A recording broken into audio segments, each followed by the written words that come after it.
خاکہ میں کیا ہوتا ہے کہ خاکہ میں جب کوئی آدمی خاکہ لکھتا ہے کسی کے بارے میں تو اس کی اصل زندگی کے بارے میں جو اس کے دلچسپ پہلو ہوتے ہیں، دلچسپ واقعات ہوتے ہیں، کچھ ایسی باتیں ہوتی ہیں جو دلچسپ بھرے ہوں، جو معلومات بھرے ہوں، جب ان کو شامل کیا جاتا ہے تو وہ خاکہ کو خوبصورتی بخش دیتا ہے اور خاکہ میں 4 چاند لگ جاتے ہیں۔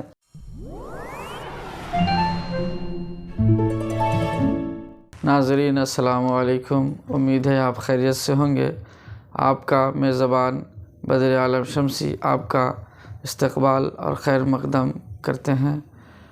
آج ہم اپنے YouTube channel fair online کے ذریعے آپ کو خاکہ نگاری کے متعلق کچھ اہم معلومات پیش کرنے کی کوشش کریں گے۔ مرزا فرحت اللہ بیگ صاحب نے جو کہکشاں حصہ دوم میں میری خاکہ نگاری کو پیش کیا ہے، اسی خاکہ نگاری پر آج ہم کچھ چرچا کرتے ہیں اور انشاءاللہ تعالی امید ہے کہ آپ کو بہترین معلومات فراہم کرنے میں ہم کامیاب ہو پائیں گے۔ تو آج ہم جاننے کی کوشش کرتے ہیں کہ خاکہ نگاری یہ کیا ہے۔ خاکہ نگاری کے بارے میں یہ لکھا گیا ہے کہ کسی بھی شخصیت کی تحریری تصویر کشی ہی خاکہ نگاری ہے۔ کسی شخصیت کی تحریری تصویر کشی کا مطلب یوں ہے، شخصیت سے مراد کوئی بھی انسان جو اہم انسان ہو، جن کے اوپر کچھ لکھا جا سکتا ہو، تو وہ کہتے ہیں کہ ان کی جب تحریری تصویر کشی ہوتی ہے۔ تحریری تصویر کشی کا مطلب یوں سمجھیے کہ تحریری تصویر کشی یعنی کہ جب ہم کسی موبائل کے ذریعے یا کسی کیمرہ کے ذریعے جب کسی کی تصویر لیتے ہیں تو وہ تصویر لینا ہوا، لیکن تصویر کشی ہوئی، لیکن اس تصویر کشی یا تصویر لینے کا مطلب جب تحریری طور پر آ جائے تو اس کا مطلب یہ سمجھ لیجئے، ایک مثال ہم آپ کو دے رہے ہیں کہ آپ کو کسی دوست کے بارے میں لکھنے کے لیے کہا جائے کہ آپ اپنے دوست کے بارے میں لکھیے، تو ان کا لمبائی کیسی ہے، ان کی چوڑائی کیسی ہے، وہ کس طرح کے دیکھنے میں ہے، خوبصورت کیسے ہیں، حسن و جمال کیسا ہے، تو یہ جب لکھ کر کے کسی چیز کے بارے میں بتایا جاتا ہے تو یہ تحریری تصویر کشی کہلاتی ہے۔ اور جب کسی شخصیت کے اوپر تحریری تصویر کشی کی جائے تو یہی خاکہ نگاری بن جایا کرتی ہے۔ کہتے ہیں کہ خاکہ نگاری میں جب خاکہ لکھے جاتے ہیں تو خاکہ کے اجزاء کیا کیا ہوتے ہیں۔ اجزاء کیا ہیں؟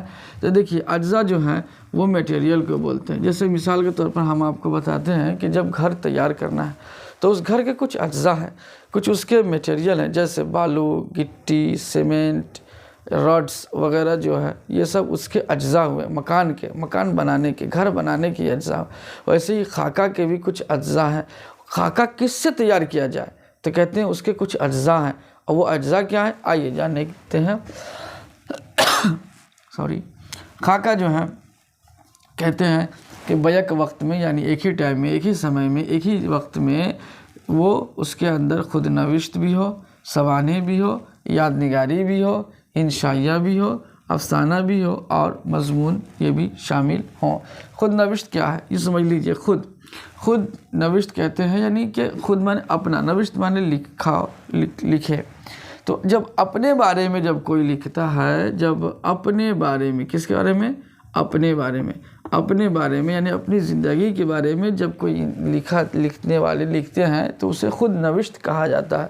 لیکن جب کسی دوسرے کی لائف کے بارے میں، دوسرے کی زندگی کے بارے میں جب لکھا جاتا ہے تو کہتے ہیں کہ اس کو سوانح کہا جاتا ہے۔ جب کسی شخصیت پر آپ کسی دوسرے کے بارے میں جب کچھ لکھ رہے ہیں تو وہ سوانح کہلاتے ہیں۔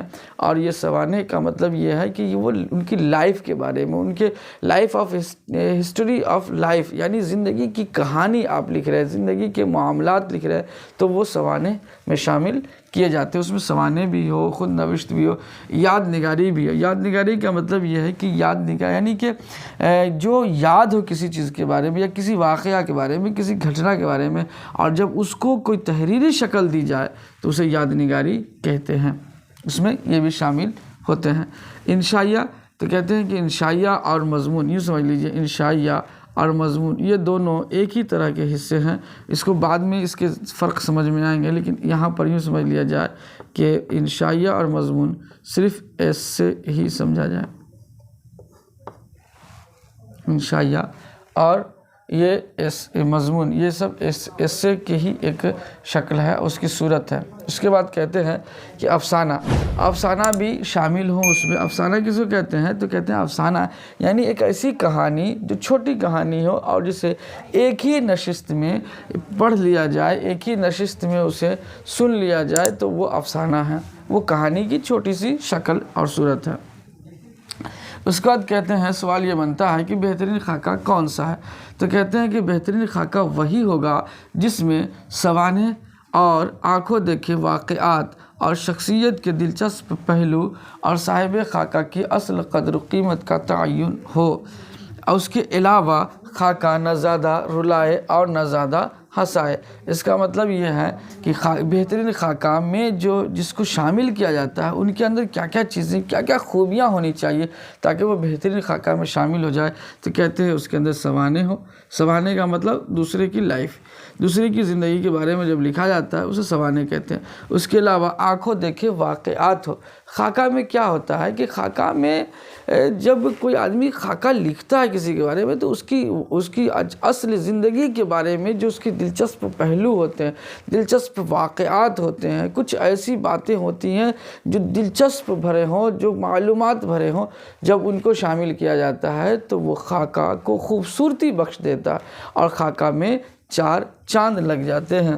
تو یہ ہوگا کہ آنکھوں دیکھے واقعات ہو، شخصیت کے دلچسپ پہلو ہوں اور اس کے ساتھ ساتھ صاحب خاکہ کی اصل قدر و قیمت ہو۔ صاحب خاکہ کی اصل قدر و قیمت کا مطلب یہ ہے کہ جن کے بارے میں خاکہ لکھا جا رہا ہے تو ان کی جو اہمیت ہے، ان کی جو قدر ہے، ان کا جو رتبہ ہے وہ اصل طریقے سے تعین کیا جائے، یعنی جو ہے وہی تعین کیا جائے۔ ایسا نہیں کہ کوئی رتبہ میں کچھ بھی نہیں ہے اور اس کو بڑھا دے، کوئی رتبے میں بہت بلند ہو اور اس کو گھٹا دے۔ تو کہتے ہیں کہ یہ بہترین خاکہ میں شامل نہیں ہو سکتا ہے۔ بہترین خاکہ میں وہی شامل ہوگا جس کے بارے میں خاکہ لکھا جا رہا ہے تو اس کی اصل قدر و قیمت کا تعین کیا جائے۔ کہتے ہیں اس کے علاوہ کہتے ہیں نہ زیادہ رلائے اور نہ زیادہ ہنسائے، بلکہ اس میں توازن ہونا چاہیے۔ مطلب یہ ہے کہ جب خاکہ لکھا جا رہا ہے تو اس کے لکھنے کا انداز ایسا ہو جو بہت مغموم بھرا نہیں ہو، غم بھرا نہیں ہو، اور یہ کیا کہتے ہیں، نہ زیادہ ہنسائے یعنی کہ بہت زیادہ ہنسنے والے واقعات بھی نہیں ہونی چاہیے جو کہا لگے جس سے بہت زیادہ ہنسی ہو۔ کہتے ہیں نہیں، بلکہ ان دونوں میں توازن ہونا چاہیے۔ توازن کا مطلب وزن برقرار ہونا چاہیے، نہ زیادہ غم والی باتیں ہوں نہ زیادہ ہنسنے والی باتیں ہوں، دونوں میں دلچسپ پہلو جو ہو اس کو شامل کیا جائے۔ یہ بہترین خاکہ کی نشانیاں ہوتی ہیں اور بہترین خاکے میں اس کو شامل کیا جاتا ہے۔ آخر میں ہم چل رہے ہیں چند خاکہ نگار کو دیکھتے ہیں کہ چند خاکہ نگار کون کون ہیں جو خاکہ جنہوں نے لکھا ہے۔ تو کہتے ہیں کہ رشید احمد صدیقی ہیں، اشرف صبوحی صاحب ہیں اور ایک شاہد احمد دہلوی صاحب ہیں اور مرزا فرحت اللہ بیگ صاحب ہیں۔ مرزا فرحت اللہ بیگ کے بارے میں آگے ہم لوگ پھر پڑھیں گے اور انہوں نے جو خاکہ لکھا ہے اس پر بھی ہم کچھ چرچا کریں گے۔ یہ مرزا فرحت اللہ بیگ صاحب ایسے ہیں جن کو پہلا خاکہ نگار کہا جاتا ہے۔ یہ پہلے خاکہ نگاری کا جو تاج ہے یہ تاج مرزا فرحت اللہ کے ہی سر پر رکھے جاتے ہیں اور انہیں ہی پہلا خاکہ نگار کہا جاتا ہے۔ ادبا نے انہیں ہی خاکہ نگار کے پہلے خاکہ نگار میں شامل کیا ہے۔ تو یہ رہے کچھ خاکہ نگاری کے بارے میں چند معلومات۔ امید کرتے ہیں کہ آپ کو بہترین معلومات ہمارے ذریعے دستیاب ہوئے ہوں گے۔ انشاءاللہ تعالیٰ اس طرح کی ویڈیو ہم آپ کو پیش کریں گے، خدمت کرنے کی کوشش کریں گے۔